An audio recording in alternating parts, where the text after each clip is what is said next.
Dizem que eu sou pastor, não tenho cara de pastor, não tenho nem cara de crente, né? Mas é assim, o crente não tem cara, tem que ter Jesus. Amém. Minha mãe na fé sempre falou para mim, a búlgara, que crente, ele não tem que ter cara de crente, ele tem que ter Jesus. Melhor ainda, ele tem que ser de Jesus. A gente tem que ter a essência de Deus dentro de nós. E hoje, escutando aqui o irmão Zeca, né?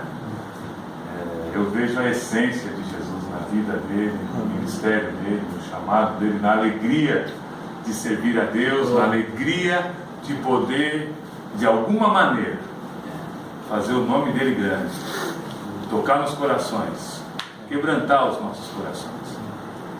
Porque às vezes o nosso coração ele é duro. O nosso coração ele é que nem uma pedra.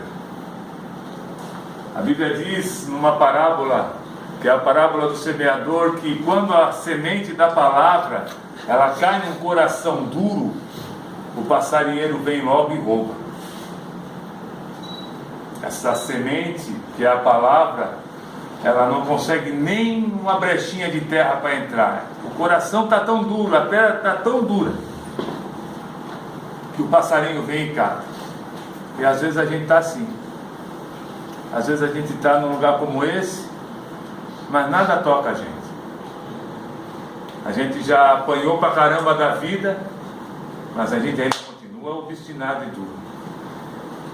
A gente fez um monte de coisa errada, mas a gente acha que está certo. Meu Deus. A gente é assim. A natureza do homem é assim. O coração da gente é assim. Por isso que a Bíblia ela fala que o nosso coração ele tem que ser terra boa. Para ele ser terra boa, o Espírito Santo ele tem que meter o arado nesse coração. Porque só com o arado é que a terra fica boa. E às vezes o arado ele machuca a terra. Para ele fazer o trabalho dele, ele machuca a terra. Ele tira coisa de dentro da terra que nem a gente se imaginava que ainda tinha aquilo lá dentro. Aquela raiz velha lá dentro, aquele pedaço de pedra lá dentro, aquela ossada lá dentro, aquela coisa podre que estava lá dentro, e aquilo puxa tudo para cima. E aí a impureza vai tirando, e depois fica aquela terra boa para a semente cair e produzir fruto a 30, 60, 100 por ano. Por isso que o crente não tem que ter cara, ele tem que ter coração sensível a Deus para Jesus habitar. Eu queria que você abrisse a palavra de Deus no Salmo. E eu vim aqui hoje, depois de muitos anos, porque há 10 anos eu conheço o CTV. Eu também sou dependente químico, estou em recuperação há 19 anos. E há 13 anos eu estou limpo, pela graça e misericórdia de Deus, lutando um dia após o outro. Porque basta cada dia o seu mal, né? A gente só consegue levar o fardo de um dia, então não adianta a gente pensar no resto da vida, nunca mais, aqui a 10 anos, não. É um dia por vez, a gente vai tocando assim. É verdade. E de dia em dia nós vamos enchendo o papo de dia. E esse Salmo 126 é o salmo da minha vida. Esse salmo é um salmo que eu guardo no meu coração, porque esse salmo ele tem a ver comigo e eu tenho certeza que ele tem a ver com você também. Esse salmo ele foi escrito por um adorador, por um salmista, após o exílio babilônico. O povo de Israel tinha pecado contra Deus, o povo de Israel tinha feito tudo o que não devia ter feito, e Deus levantou profetas, levantou homens, mulheres que falaram para esse povo dizendo: se vocês caminharem nesse caminho, vocês certamente encontrarão castigo e juízo de Deus. Mas mesmo assim, obstinadamente, aquele povo continuou pela idolatria, continuou pelas bebedices, prostituição, ganância, avareza. Aquele povo continuou errando, e Deus, por amor àquele povo, disse: eu vou fazer com que vocês parem de pecar, vou levar vocês cativos, vocês vão ficar 70 anos no jugo, debaixo do jugo da Babilônia. E depois desses 70 anos vocês voltarão e eu farei coisa nova no meio de vocês. Em Isaías 43, 19, o Senhor diz: eis que faço coisa nova. Deus sempre tem para nós novidade de vida. Nosso Deus, Ele pode mudar toda e qualquer situação, porque aquilo que nós cantamos aqui é uma verdade. Aquilo que parecia impossível, aquilo que parecia não ter saída, parecia, mas tem. Porque se teve saída para mim, brother, tem saída para ti também. Se eu estou aqui, você também pode estar. E não sou só eu, estou eu, está o Schutz sentado aí atrás, que há 8 anos atrás esteve aqui, está o Michael que estava internado aqui. Eu fiquei internado no Serene em 93, 94 e 2003, fiz 3 internações. E em 94 o Senhor alcançou a minha vida. E daquele dia em diante Ele começou a me mudar, a me transformar e a me fazer um novo homem. Não sou perfeito, mas vou correndo para tentar ser como Jesus quer que eu seja. E graças a Deus cada dia a gente corre um pouquinho. E esse Salmo 126 diz o seguinte: quando o Senhor restaurou a sorte de Sião, ficamos como quem sonha. A nossa boca se encheu de riso, a nossa língua de júbilo, e entre as nações se dizia: grandes coisas fez o Senhor por eles. Com efeito, grandes coisas fez o Senhor por nós, por isso estamos alegres. Restaura, Senhor, a nossa sorte como as torrentes do Negueb. Os que com lágrimas semeiam, com júbilo ceifarão. Os que vão caminhando e chorando enquanto plantam a semente, trarão com júbilo os seus feixes. Esse salmo fala de 3 momentos. O primeiro momento é quando Deus, Ele muda a sorte. Em algumas versões está: quando Deus nos tirou do cativeiro, ficamos como quem sonha. Eu tenho certeza que eu vou falar aqui, você pode dizer se eu estiver mentindo ou se eu estiver errado. Eu tenho certeza que vocês todos aqui já viveram um pesadelo na vida de vocês. Quem concorda comigo? Levanta a sua mão.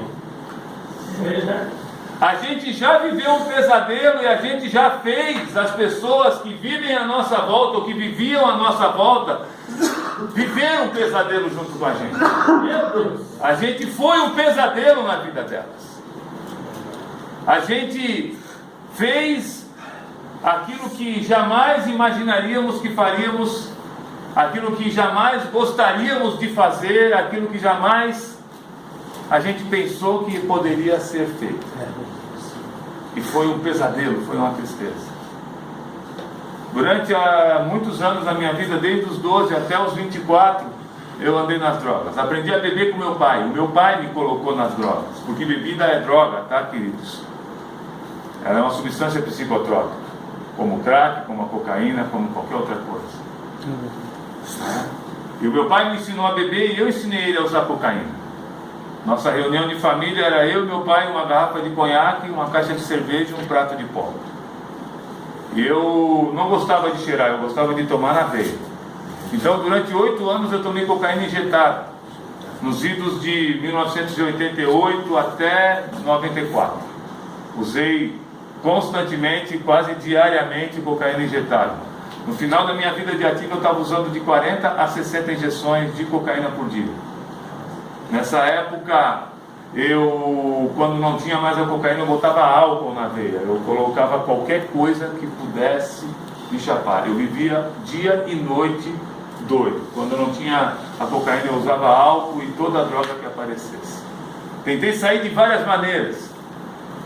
Nessa época, quando eu tinha 16 para 17 anos, eu arrumei uma namorada e essa namorada hoje é a minha esposa. E eu pensei que de repente fazendo uma família, constituindo uma família, eu ia conseguir sair das drogas. Casamos e na noite de casamento, no dia que eu me casei, eu usei 20 gramas de cocaína. Casei loucaço, né? E na verdade não consegui parar de usar, tentando formar uma família. Muito pelo contrário, coloquei ela num rolo muito maior do que ela podia imaginar e transformei a vida dela também no inferno. Depois de uns 2 anos eu pensei, quem sabe fazendo uma faculdade eu consigo me livrar disso. Porque a gente vai tentando. Na hora que a gente vê que a gente tem um problema, a gente vai tentando no braço da carne, na nossa força, resolver o problema, é ou não é? Eu tenho certeza também que eu vou falar uma coisa aqui e você pode me dizer se eu estiver errado. Você nunca imaginou que ia estar internado no centro de recuperação. É verdade. Quem aqui? Levanta a mão, que concorda comigo. Você nunca pensou, um dia, se Deus quiser, eu vou para uma casa de recuperação. Não. Ninguém. E eu tenho certeza também que você tentou de várias maneiras parar. Foi ou não foi? Você falou assim, agora chega, não quero mais. Não é assim que a gente fala. É ou não é? Eu tenho certeza. Porque eu também fiz isso. E você arrumou de toda maneira, tentou de todo jeito, trabalho, estudo. De repente você até na igreja, você foi até em lugar que você não devia ir. Para tentar ajuda, fazer alguma coisa. Eu fiz a mesma coisa que você. A gente é farinha do mesmo saco, né? Tira aquele... Somos farinha do mesmo saco. E o que aconteceu foi justamente isso. Eu pensei que com a faculdade eu ia ajudar, eu ia conseguir, na verdade. E não consegui. Olhei na grade curricular, tinha lá isso, aquilo, aquele curso, aquele outro. Aí eu tentei fazer psicologia porque eu pensei, quem sabe eu mato 2 coelhos numa paulada. Já me trato e arrumo uma profissão. Psicologia, né? Mas não deu certo também. Na faculdade, paguei um pouco a cocaína porque era cara. A faculdade, comecei a beber todo dia, todo dia. E me tornei com 20 anos já um alcoólatra inveterado que todo dia às 9 horas da manhã eu tinha que tomar 2 canelas e um cravo para poder equilibrar a letra. E isso agravou ainda mais o meu problema. Mas na faculdade eu também comecei a me envolver com o movimento social, com o movimento político. E na minha cidade, lá em Laguna, eu sou de Laguna, me convidaram para ser vereador. E eu pensei, quem sabe, como vereador, eu consigo parar com esse negócio, né, Zé? Quem sabe tá aí uma porta que, imagina, vou entrar e vai dar certo. Mas na minha cabeça eu falei, mas não vai dar certo, eu vou ser vereador, né? Só que a minha mãe e meu pai eram muito conhecidos, eles acreditaram, e a galera, a loucarada também, falou assim, não, vamos botar meu apelido era Coró, vamos botar o Coró, e eu ganhei para vereador. Com 22 anos eu fui vereador em Laguna, e a gente sempre tem aquela coisa dentro do coração da gente de mudar o mundo, né? Quando a gente é novo. A ideia de querer fazer as coisas mudar, sabe? Não, se eu conseguisse, se eu fosse isso, se eu fosse aquilo, eu ia mudar tudo e tal. Eu não consegui mudar nada, e agora eu era vereador, tinha uma grana, era conhecido na cidade, os traficantes tudo me conhecia, e eu tinha a faca e o queijo na mão. E aí eu me enfiei na cocaína de um jeito que foi terrível. Tentei matar minha mulher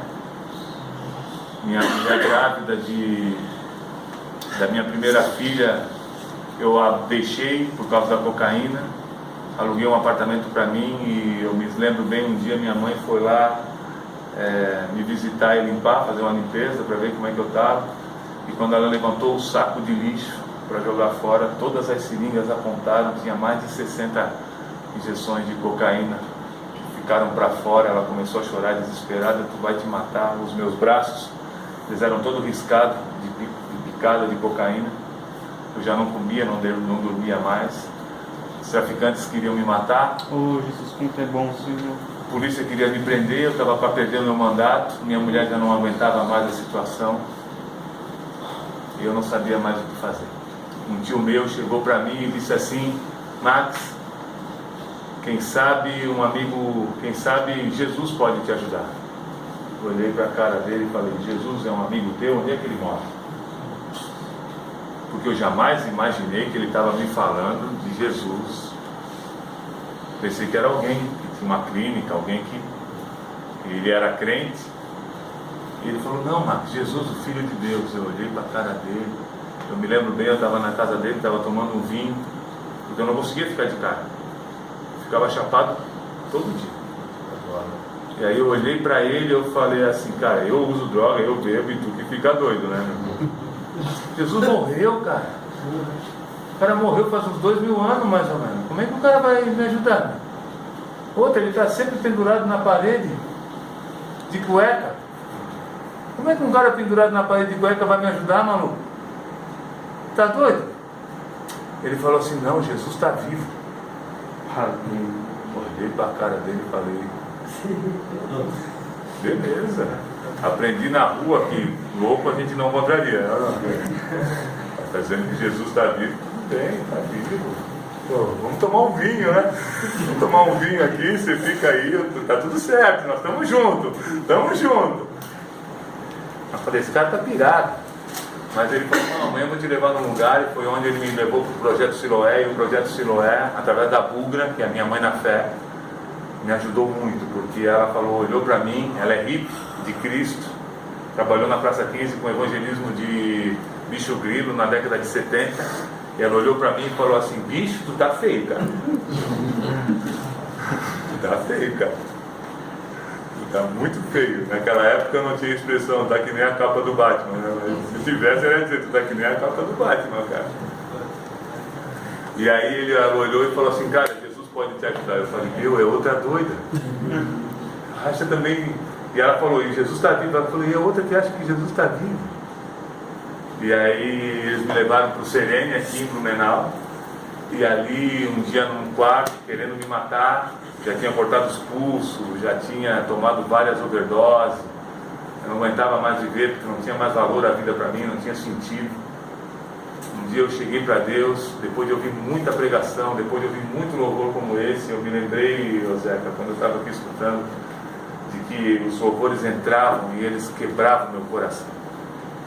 O louvor, ele tem esse poder de fazer o nosso coração quebrar. Ele é um arado do Espírito Santo.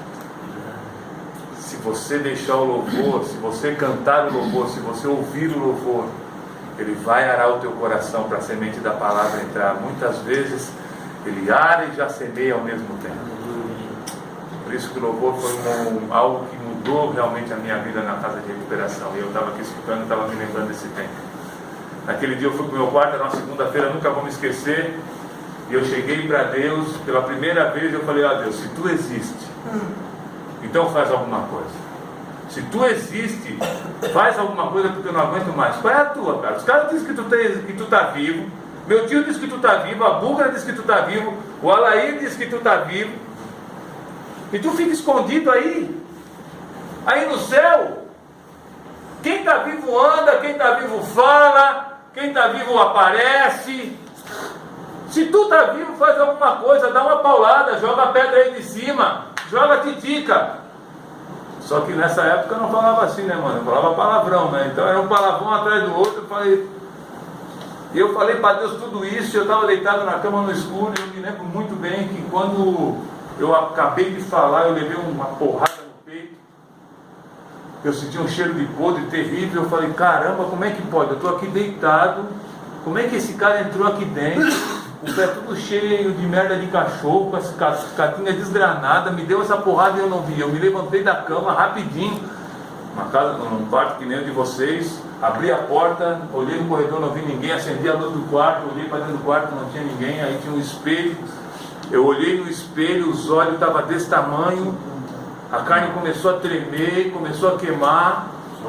E começou a queimar, e eu falei, caraca, tô tendo um bagulho, acho que vou ter um ataque, alguma coisa, saí correndo. Fui lá falar com o Alair olhou para mim, que era o obreiro, o pastor, que cuidava lá, ele olhou para mim e falou assim, o que tu usou? Eu falei, como usou? Que droga tu usou, mano? Eu falei, não usei nada, cara. Então como é que tu tá desse jeito, transtornado? Teus olhos tá desse tamanho, cara, tu tá numa tremedeira, eu tô vendo tu numa agonia, o que aconteceu? Eu falei, cara, e aí eu contei a história para ele. Estava lá no quarto e rolou esse negócio, cara. Eu acho que eu estou ficando louco, eu falei para ele. Eu acho que eu estou tendo um negócio, alguma coisa, tem que chamar a ambulância. Aí ele começou a dar uma risada, e olhava para mim e ria. E ele dizia assim, o que tu fez foi orar. Eu falei, que é isso? Pô, falei um monte de palavrão, xinguei, gritei, berrei. Eu vejo vocês orar, não tem nada a ver. Eu disse, não, cara, você orou. Porque orar é falar com Deus. Você falou com Deus sem capa. Você falou com Deus sem máscara. Você falou com Deus sem fantasia. Você falou com Deus do jeito que você é. E Deus ouve a gente. Porque na Bíblia está escrito que quando a gente busca Ele de todo o nosso coração, você o acha. E o teu coração hoje clamou. Tu hoje clamou para Ele. Eu comecei a chorar. porque eu escutava uma voz, eu achava que eu estava ficando doido, porque eu escutava uma voz dizendo assim: eu estou aqui contigo, estou aqui contigo, não vou te largar mais. Agora tu vai ver como é que é a vida, agora tu vai viver, nunca mais eu vou sair do teu lado, nunca mais vou te abandonar, você nunca mais vai ficar sozinho, eu vou te ensinar a viver. Eu escutava aquilo, eu pensava assim: estou ficando loucaço, pirado, só que ao mesmo tempo eu tinha uma paz dentro de mim que eu nunca tinha experimentado antes. Eu olhei para o Alair, comecei a chorar e falei: cara, Jesus existe, Ele está vivo mesmo. Eu era ateu, eu era materialista. Quando eu me elegi por um partido de esquerda, eu era mais à esquerda do que o meu partido. Eu era marxista, trotskista e queria uma revolução armada no país. Eu não acreditava em Deus. Dizia que ser crente é ser otário. Dizia que religião é o ópio do povo. Dizia que quem é inteligente não precisa de religião. O homem é suficientemente capaz de lidar com a vida. Só que naquela hora eu tive que me render. Porque eu sabia que Jesus estava vivo. Ele tinha entrado no meu quarto e me dado uma paulada. E o senhor Alair, ele falou assim: a paulada que ele te deu foi Jesus. Porque era o único jeito dele poder tocar em você. E o cheiro ruim que você sentiu era de dentro de você mesmo. Porque você estava podre. Mas agora ele tirou essa podridão dentro de você e ele foi habitar dentro de você. Quando o Senhor restaurou a sorte de Sião, ficamos como quem sonha. O único que pode fazer essa mudança na tua vida é Ele. Isso é uma obra dele. Abre a Bíblia comigo em João capítulo 1, versículo 12 e 13. João capítulo 1, verso 12 e 13. Você vai ler para mim, bem alto, para o povo lá do YouTube escutar também. João 1, 12 e 13.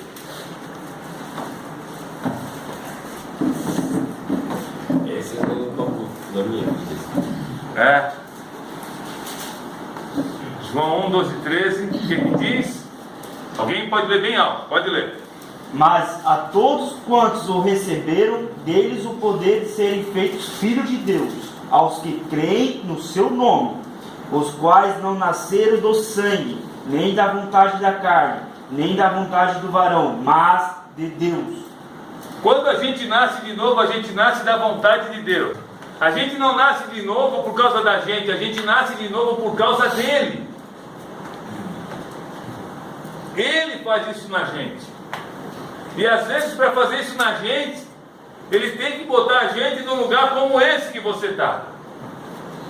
Porque se você tivesse legalzinho, se você tivesse tudo certinho, trabalhandinho, se tivesse lá na tua casinha, sendo meia boca, né, fazendo as tuas paradinhas escondidinhas, né, fumando o teu fininho, aquele fininho de cadeia, né, dando aquele teu embaçozinho, ou tomando só aquela tua bebida socialmente, porque quem bebe socialmente, né, não dá para beber socialmente, porque a gente mente socialmente, né? Então você estaria lá escondido, mas Deus, Ele queria você. Ele queria você para Ele. E quem sabe Ele deixou você seguir o curso da vida. Quem sabe Ele, olhando lá do alto, olhando do céu, olhando do teu lado, disse: o único jeito que esse cara vai ter para poder escutar a minha palavra e para poder estar perto de mim, quem sabe é lá no CTV, quem sabe é numa casa de recuperação, quem sabe é quando ele estiver bem moído, que ele aí vai abrir o coração e vai deixar eu entrar. Quem sabe? Isso é com todo mundo. Tem uns que vão para a falência, tem uns que param no hospital, tem uns que perdem tudo na vida, tem uns que perdem gente que ama. É isso. Então Deus, Ele sabe como nos alcançar. Mas então quer dizer que Deus faz o mal para a gente? Não. Ele não faz o mal para a gente. Ele vai cuidando da gente, porque eu tenho certeza, se eu perguntar para você quantos aqui já foram livrados da morte várias vezes, quem aqui que pode levantar a mão? Eu sei onde eu estou, eu sou farinha do mesmo saco. E você não morreu. E se você não morreu, eu concordo com o Zeca quando diz que a gente tem um propósito para cumprir nessa terra. E o Senhor te livrou naqueles dias, porque você escolheu a morte. Você foi atrás da tua morte, da tua destruição. Você cavou a tua própria sepultura. Mas Ele, pela sua bondade e misericórdia, te catou lá na hora que você ia se acabar com tudo e disse: não, vem para cá, porque eu ainda quero te mostrar quem eu sou. Eu ainda quero mudar a tua sorte. Eu ainda tenho, eu posso transformar e quero transformar e tenho como transformar o teu pesadelo em sonho. Gente, eu não sou rico, não tenho tudo que eu quero, mas eu te garanto que a minha vida hoje, comparada a 20 anos atrás, é um sonho. Amém. Glória a Deus. Tenho filhos, as minhas filhas não morreram, elas não usam drogas, são meninas como qualquer outra menina, com as suas dificuldades, mas são tementes a Deus, andam com o Senhor. Uma já é casada, casou com um menino na igreja, a outra está namorando também, vai casar. Tem uma esposa que Deus ainda preservou o nosso casamento. Glória a Deus. Tenho 27 anos de casado, mas Ele que fez, não fui eu. Então é Ele que transforma o nosso pesadelo em sonho, porque Ele faz a gente nascer da vontade dEle. A Bíblia diz que o Senhor nos cerca com laços de amor. A Bíblia diz que a nossa vida vale mais do que o mundo inteiro. A Bíblia diz lá em Romanos 8, 29, eu queria que você abrisse a palavra em Romanos 8, 29, 8, 28, 29. Romanos 8, versículos 28, 29, e quem sabe a gente vai ler o 30. Amém. Alguém lê bem alto para nós. Romanos 8, 28. Pode ler, querido. Até o 8, o Romanos 8, 28, 29 e o 30. Tá. E sabendo que todas as coisas contribuem juntamente para o bem daqueles que amam a Deus, daqueles que são chamados por seu decreto. Porque o que antes conheceu também os predestinou para serem conformes à imagem de seu Filho, a fim de que ele seja o primogênito entre muitos irmãos. E aos que predestinou, a esses também chamou, e os que chamou, a esses também justificou, e aos que justificou, a esse também glorificou. Agora olha, preste atenção que aqui a Bíblia diz que todas as coisas contribuem para o bem daqueles que amam a Deus, segundo o chamado do seu decreto. Todas as coisas. Ele diz só algumas coisas ou todas as coisas? Todas ou algumas? Todas as coisas. Lembra da Neustã, da serpente que foi erguida no deserto, que o Zeca citou aqui, aonde os israelitas foram mordidos, e aí Moisés fez aquela cobra, e eles olharam para a cobra, né? Aquilo era uma tipificação de Jesus, e eles eram sarados. Então eles olharam para aquela imagem daquela cobra e foram sarados. Por quê? Porque Deus falou: faz isso, e todos os que olharem para aquilo que foi levantado vão ser salvos. Glória a Deus. Aquela cobra, na verdade, era uma tipificação do que aconteceria com Jesus. Quando Jesus fosse levantado, aqueles que olhassem para ele seriam salvos, seriam livrados da morte. Aquilo não quer dizer que agora uma cobra ia salvar a humanidade, ou que uma cobra ia curar sempre a pisadura de uma serpente. Não. Naquela ocasião, o Senhor estava dando profeticamente uma direção para a humanidade. Quem olhar para aquele que for levantado, esse será salvo. Então, o Senhor, ele tem decretos eternos, propósitos eternos, e todas as coisas cooperam para o bem daqueles que amam a Deus. Hoje, olhando para trás, eu sofri muito e fiz muita gente sofrer, foi um pesadelo a droga para mim. Mas hoje, olhando para trás, eu vejo que o quanto que Deus me guardou, e aquilo que antes era um veneno para mim, serve de antídoto para os outros. Eu sou pastor de uma igreja, e aonde eu prego, a maioria, 80%, é dependente químico, ou familiar de dependente. Por quê? Porque eu sento com vocês, e na hora que vocês olham para mim, e na hora que a gente bate papo, eu sei o que passa na tua cabeça e no teu coração. Eu sei o que é a fissura. Eu sei o que é você não querer beber e beber. Eu sei o que é você não querer usar droga e você ter que usar droga. Eu sei. Que às vezes, com certeza, e eu posso perguntar para você, eu tenho certeza que você vai levantar a mão. Muitas vezes, você foi usar droga dizendo, pelo amor de Deus, Senhor, me tira daqui e me ajuda. Quem pode fazer isso? Quem pode fazer? Eu não quero, não aguento mais. Oh, Deus. É verdade, Senhor. Eu não quero mais, e você ia para o boteco. Eu não quero mais, e você ia para o boteco, para biqueiro. Eu não quero mais, e você ia para a putaria. É assim. Era assim comigo. Hoje ainda eu luto e eu digo não, todo dia. Porque o meu coração velho está aqui dentro. A minha velha natureza está aqui. Ela quer usar droga. Mas o coração novo que o Senhor me deu, esse não quer mais. Glória a Deus. Esse tem a alegria de Deus. E aí, através do louvor, através da palavra, através da oração, através da comunhão, através de congregar, através do testemunho que a gente dá, isso vai fortalecendo o nosso homem interior e a gente vai conseguindo vencer. Tenho certeza que muitos de vocês fugiram. E muitos estão fugindo ainda. Meu Deus. Só que eu tenho um recado de Deus para a tua vida. Não adianta. Essa batalha de fugir de Deus, você já perdeu. É verdade. Oh, Deus. Só que ainda hoje você ainda tem as duas pernas, os dois braços, os dois olhos, a língua, os ouvidos e as orelhas, como diz o outro. Mas o pecado vai fazendo com que cada vez a gente vai perdendo mais coisa. E tem um texto na palavra de Deus que diz, é melhor a gente ir com um olho só para o céu do que com os outros para o inferno. É melhor ir com uma perna só para o céu do que com as duas para o inferno. É melhor ir com uma mão só para o céu do que com as duas para o inferno. E às vezes, Deus vai tirando uma perna da gente, uma mão, por amor.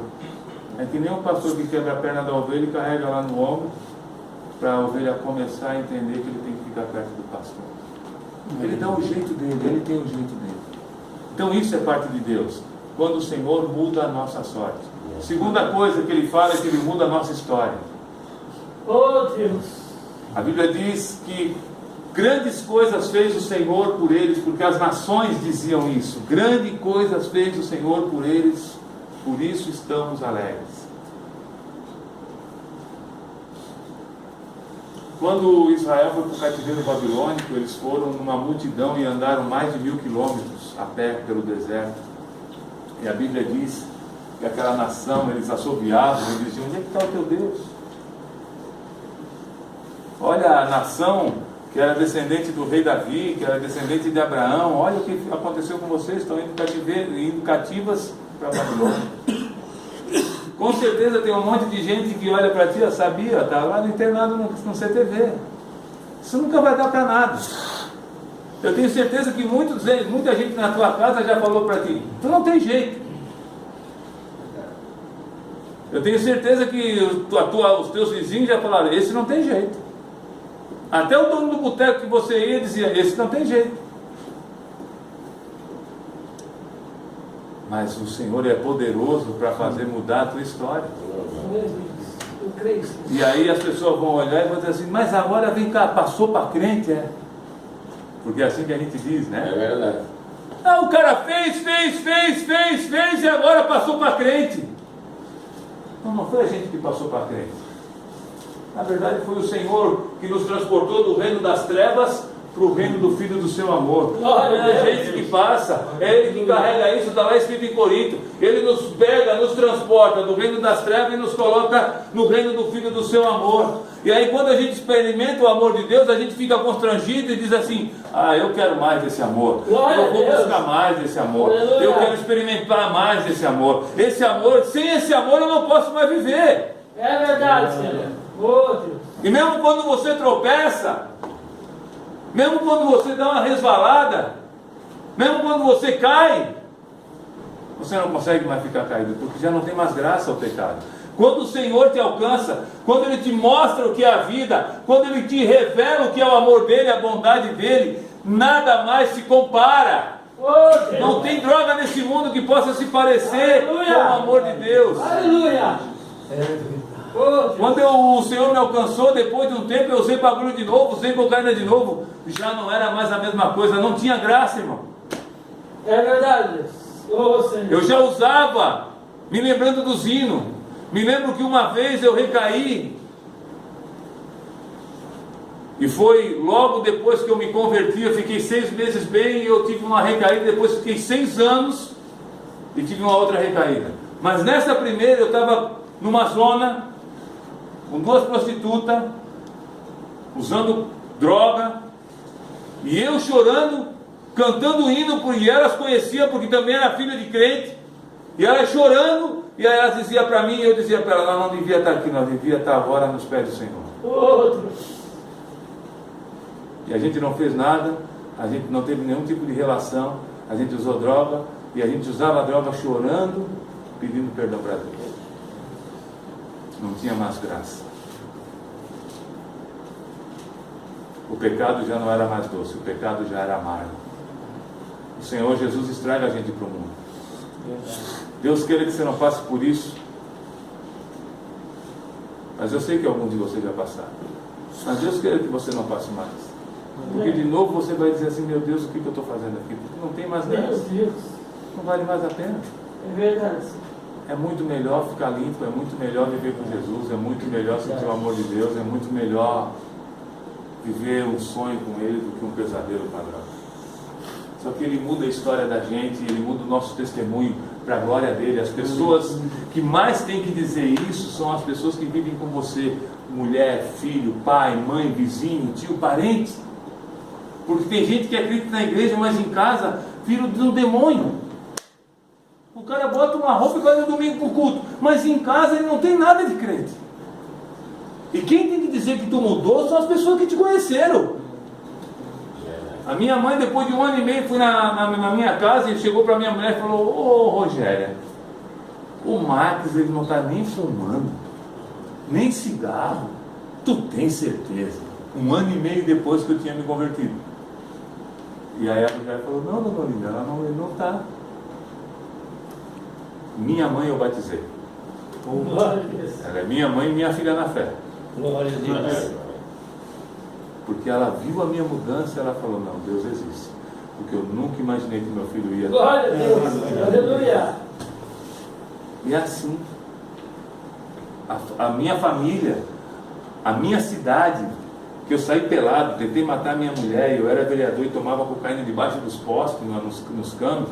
Quando eu volto lá, eu encontro gente daquela época e os caras dizem assim: puxa vida, Marcos, olha, Deus existe, porque para tu estar aqui, só Deus. Eu nem preciso falar nada. Glória a Deus. O testemunho da gente já fala. Glória a Deus. É, Deus. Então Ele muda a nossa sorte, Ele muda a nossa história, Ele muda o nosso testemunho. E as nossas atitudes glorificam a Deus. Eu não preciso nem abrir a boca para dizer que eu sou crente. As pessoas chegam perto e olham para mim, estão comigo e dizem assim: tu é crente, né? Tu não tem cara, mas tu é crente, porque tu não fala palavrão, tu trata todo mundo bem, tu ajuda, tu sempre está... O testemunho muda. Tu ajuda a tua mãe em casa, tu ajuda a tua mulher nas coisas simples, tu ajuda o teu pai, ninguém precisa mais mandar, tu trabalha. Eu tenho muito menino lá que larga as drogas e tudo, e no começo a gente tem que discipular e ajudar. E aí os guris chegam lá e falam assim: pô, pastor, mas eu parei de beber, parei de fumar, parei de usar droga, estou até trabalhando. Eu falo: caramba, parabéns, hein, meu? Até trabalhando? Puxa! Fico feliz. Mas eu olho para ele e falo assim: cara, isso é a tua obrigação. E agora o que tu está fazendo além disso? E aí é que entra a terceira parte, aí eu quero terminar. Os que com lágrimas semeiam, com júbilo ceifarão. Oh, Deus. As duas primeiras partes desse salmo falam do que Deus faz. Nos dá alegria, transforma o pensamento em sonho, restaura a vida da gente. Mas Ele faz isso com propósito. Lá em Romanos 8, 29 diz que Ele tem um propósito. Todas as coisas cooperam para o bem daqueles que amam a Deus, segundo o chamado do seu propósito. E aí o propósito quem faz é a gente. Porque quando o povo de Israel chegou em Jerusalém, chegou na Judéia e olhou, todos os campos deles, depois de 70 anos, estavam todos cheios de pedra, de mato, de árvore, não havia plantação, tinha erosão, estava tudo seco, tudo arrebentado, os poços entulhados, não havia nada. E eles tiveram que ralar, eles tiveram que batalhar, eles tiveram que bater naquela terra, tiveram que limpar aquela terra para começar a plantar de novo as plantações, para que pudesse haver vida. Eles com lágrimas semearam, porque eles fizeram muito esforço na semeadura. E essa parte é a parte quando Deus restaura a tua vida, Ele mostra para ti a sua grande salvação, Ele mostra o seu amor, a sua bondade, Ele restaura, te tira das trevas, te bota no reino do Filho do amor dele, restaura a tua família, te dá um trampo, te dá saúde. Encontrei esse menino aqui hoje, nem conheci. Quando encontrei ele, vi ele pela última vez, estava fedendo mais do que carniça de cavalo. Pense no homem catinguento. Era seco, seco, seco. E olha, como dizia antigamente, está até bonito para sentar 2 cadeiras. Tão gordo, tem até papo, né? Antigamente se dizia isso, já não, o avô da gente falava isso, não falava? Olha que lindo, bem gordo, tão bonito, não era assim? Oh. Aí quando o cara estava magro, tadinho, tá tão acabadinho, né? Mas isso Deus fez, Deus deu para ele sobriedade, Deus deu o amor dele, Deus mostrou o cuidado dele para com ele. Hoje abriu um culto alucinante, sabe? Massa, Deus fez isso tudo, está cuidando dele aqui, ele está aqui num ambiente seguro, está preparando ele, ensinando a palavra. Para quê? Para depois você engordar mais ainda e viver a vida do jeito que você quer? Não, Deus tem um propósito. E eu vou dizer uma coisa, queridos, a Bíblia diz, aonde abundou a graça... onde abundou o pecado, superabundou a graça de Deus. Então eu vou dar uma real para vocês. A gente que andou tão perto das trevas, tão de braço dado com o diabo, não dá para viver uma vida meia boca. Esquece. Ah não, eu vou para uma baladinha no sábado, não vou beber. Ah não, eu vou para o bailão, né? Não adianta, para nós não dá isso aí. Eu vou tomar só uma cervejinha, vou fumar só um beck, não dá, brother, já vou te dar real, não dá. Nós é para pegar fogo no espírito, porque a gente andou tão perto das trevas que agora a gente tem que andar perto da luz. Não tem jeito. Quem teve as experiências que a gente teve só vai poder viver intensamente com o Senhor. Eu sou pastor há 19 anos. Quando eu me converti na casa de recuperação, os malucos estavam do meu lado, né? E eu piradão, porque eu fiquei chapado do Espírito Santo uns 3 dias doidaço, os olhos arregalados, tremendo e andando para um lado e para o outro. Eu pegava os caras pelo pescoço assim e falava assim: maluco, vai lá pro teu quarto, cara, apaga as luzes, fecha todas as cortinas e bate um papo com Deus, mas fala sério, cara. Dá uns gritos, dá uns berros e fala assim: ó Deus, sai daí, vem aqui e tal, me dá uma porrada porque eu quero um negócio diferente. E ele vai vir do céu, cara, e tu vai ver só que loucura. Os caras falam assim: ixi, meu mato tá doido. Eu não sabia o que pregar, não conhecia direito a Bíblia. Eu só falava: vai pro teu quarto, cara, e fala com Deus que ele vai vir lá, cara, tu vai ver só que piração que é, cara. Glória a Deus. Aleluia! Porque eu fiquei doidão, cara. Só que eu não preciso mais de droga para ser doidão. Na verdade, o Espírito Santo, ele nos embriaga de amor. Ele nos enche. A Bíblia diz: não vos embriagueis com vinho, que traz dissolução e contenda, mas enchei-vos do Espírito. Cheio do Espírito, a gente fica doidão. Apóstolo Pedro e os 120 do cenáculo, quando saíram orando e falando em língua, depois que Deus foram batizados com o Espírito Santo, os caras olhavam tão bêbados. Olha lá em Atos 2. Ah, os caras estão bêbados. Aí Pedro falou: não, ninguém está bêbado não, nós estamos doidão do Espírito. É assim. Mas isso requer uma busca. Por que eles ficaram doidão do Espírito? Porque eles foram para o cenáculo e ficaram lá orando, buscando a Deus. Eles foram para a palavra. Então semear com lágrima é quando você quer viver o propósito de Deus e você diz: eu vou fazer agora a tua vontade, Senhor. Eu não vou fazer mais a minha, eu vou fazer a tua. Quando eu me converti, eu era vereador. Eu me converti no meio do meu mandato. Eu fiquei 2 anos e eu fui ser pastor da igreja que eu era membro, porque o pastor teve que sair e me botaram de pastor com 26 anos. E aí o meu partido chegou para mim e falou assim: tá, e agora você vai se candidatar de novo, né? Você parou com as drogas, Agora você está bem, tem a igreja. Eu falei, não, primeiro eu vou orar. Aí fui orar. E aí, Deus, me recandidato? Não te quero na tribuna, te quero no púlpito. Glória a Deus. Pode largar esse negócio de vereador. Eu cheguei para o partido e falei, não vou ser mais vereador. Como? Você está maluco? Agora que você está bem, agora que está tudo para dar certo? Eu falei, não, eu falei com Deus, cara. E Ele falou comigo.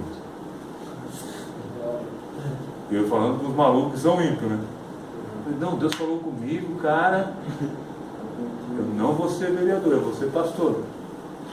Eu falei, Max, você é muito louco mesmo. Aí cheguei para minha mãe, né, e falei, mãe, Deus está me dando uma visão de eu ser missionário, eu vou pregar o evangelho por aí. Como assim? E a tua faculdade? E o teu cargo de vereador? E o teu futuro? E a tua filha que nasceu, que tem 2 anos? E a tua mulher, como é que você vai sustentar ela? Eu falei, mãe, as aves do céu não plantam nem colhem, no entanto Deus não deixa faltar nada para elas. Eu sou muito mais importante que as aves do céu, Deus não vai deixar faltar nada. É verdade. Minha mãe começou a chorar e falou assim, meu Deus, meu filho está maluco.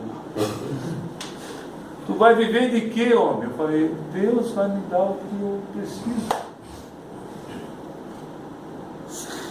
E aí eu fui. Passei luta, passei dificuldade. Não faltou o que comer, mas teve um dia que só tinha uma cebola e meia galinha na geladeira. E um bocado de farinha. A gente fez um pirão, morava em 5 em casa. Pegamos aquela meia galinha, cozinhamos com aquela cebola, fizemos um pirão d'água e ó, com a galinha cozida. Mas no outro dia o cara, Deus preparou um homem que trouxe uma cesta básica, que trouxe comida pra gente, para as crianças. Então, viver o propósito de Deus é a nossa paz. O chamado de Deus é para que a gente possa ter a vida transformada. Mas existe um propósito.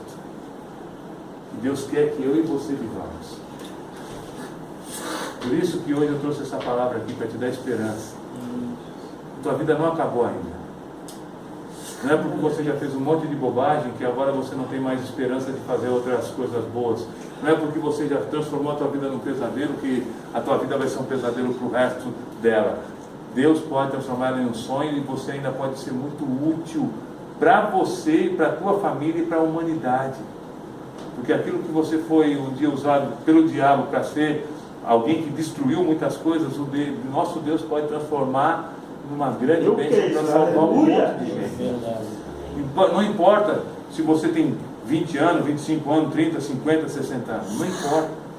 Abraão foi chamado com 85, Moisés foi chamado com 80, Davi foi chamado com 15. Uns não tinham nem o primeiro ano primário. A Bíblia diz que Pedro era indouto e Paulo era um universitário, vamos dizer assim. Porque Deus não olha a aparência, Deus não faz acepção de pessoas, Ele não olha para a aparência, Ele olha para o coração. Ele olha para aquilo que é o decreto dele, Ele olha para aquilo que Ele sonhou com você. Ele pode mudar a tua vida. Só existe uma coisa que impede isso de acontecer: a incredulidade. Porque a Bíblia diz que sem fé ninguém pode agradar a Deus. É pela fé que nós agradamos a Deus. E todos que se aproximam dele têm que crer que ele existe e se torna presenteador daqueles que o buscam, galardoador daqueles que o buscam. Só para a gente terminar, Efésios capítulo 2, verso 8, 9 e 10. E aí vamos terminar, tá? Efésios 2, 8, 9 e 10. Alguém lê para a gente bem alto? Porque pela graça sois salvos, porque meio da fé, e isso não vem de vós, é dom de Deus, não vem das obras, para que ninguém se glorie, porque somos feitura sua, criados em Cristo Jesus para as boas obras, as quais Deus preparou para que andássemos nelas. As quais Deus preparou, e tem algumas versões que diz de antemão, para que andássemos nelas. Então nós somos salvos pela graça dele, não vem de nós, é dom dele, é um presente. A palavra dom quer dizer presente e merecido, para que a gente não se glorie. Vem pela fé. Eu era um homem incrédulo. Mas a partir do momento que Deus se revelou para mim, Ele ativou em mim a fé. Ele me deu a fé. Eu alimento a fé através da leitura da palavra, através da oração. É através da leitura da palavra e da oração que a gente aumenta a nossa fé. A fé vem pelo ouvir e ouvir da mensagem da palavra de Deus. Romanos 10, 17. E lá em Judas, se eu não me engano, logo no 3º versículo, diz que nós devemos orar no Espírito para alimentar a fé santíssima. Então, isso faz com que a gente possa ter essa fé alimentada, e assim a gente receba a salvação, receba o propósito e consiga andar nos caminhos de Deus, para plantar as sementes que precisamos plantar. Eu tenho certeza que a tua vida, ela pode e vai ser usada por Deus para trazer um monte de pessoas para a salvação, para a glória de Jesus. Eu queria orar com você. Queria que você fechasse os teus olhos, curvasse a tua cabeça. Se você está aqui hoje e você ainda não entregou a tua vida a Jesus, e você entende que Jesus precisa ser o teu Senhor e o teu Salvador, se você tem escutado a palavra aqui dentro, se você tem sido arado pelo Espírito Santo, se o Espírito Santo tem feito e te convencido do pecado, da justiça, do juízo, se Ele tem falado para você sobre o amor de Deus para a tua vida, e você ainda não fez aquilo que Romanos capítulo 10 diz, que com o coração se crê e com a boca se confessa que Jesus Cristo é o Senhor para a salvação, e hoje você quer entregar a tua vida, hoje você quer confessar que você crê em Jesus Cristo como teu Salvador e como teu Senhor, aonde você está, do jeito que você está. Se você não fez essa oração ainda, se você já fez, você é dele, mas se você não fez essa oração e você quer fazer hoje, levanta a tua mão. Se tem alguém aqui hoje, só onde você está. Amém, amém, graças a Deus, amém, graças a Deus, graças a Deus. Aonde você está, do jeito que você está, coloca a mão no teu coração, repete comigo essa oração. E você que está aí na internet, você pode repetir também, porque o nosso Deus, Ele é o mesmo ontem, hoje e eternamente. Ele está em todos os lugares. Onde você está, você pode receber o Senhor Jesus como teu Salvador e como teu Senhor. E as mesmas palavras que você ouviu aqui, elas vão se cumprir na tua vida, porque Ele é fiel. Repete comigo, diga assim: Senhor Jesus, te peço perdão pelos meus pecados, creio de todo o meu coração que Tu és o Filho de Deus, que em Ti eu tenho o perdão dos meus pecados, pois Tu morrestes a minha morte, para que eu viva a Tua vida. E a partir de hoje, eu confesso a minha fé, eu declaro e creio de todo o meu coração que Tu és o meu Salvador e o meu Senhor. Eu sou Teu e Tu és meu, para sempre. Amém. Deixa eu orar por você. Pai, em nome de Jesus, Senhor, eu quero orar por esses meninos e meninos, senhores, homens. Eu quero orar por esses que poderiam ser meus filhos, Senhor, por esses que poderiam ser meus pais, Pai. Eu quero abençoar a vida deles, declarar aquilo que a Tua palavra diz, que não há, Senhor, maldição para os que estão em Cristo Jesus, não há condenação para os que estão em Cristo Jesus, aqueles que não andam segundo a carne, mas que andam no Espírito. Eu quero declarar sobre eles, Senhor, a Tua paz, a Tua alegria, o Teu amor, a Tua bondade, pois disso é feito, Senhor, o Teu reino. A Tua justiça é imputada neles através de Jesus Cristo, e em nome de Jesus, Pai, que as Tuas bênçãos venham sobre ele, também sobre esses homens e mulheres que estão nos ouvindo agora, Senhor, pela internet, Senhor, esses moços e moças, meninos e meninas, que a Tua glória venha sobre eles, Pai, eles sintam o Teu poder e a Tua unção sobre eles, sabendo que, Pai, nunca mais eles estarão só. Por isso eu oro e agradeço em nome de Jesus. Amém, amém. E amém. Glória a Deus.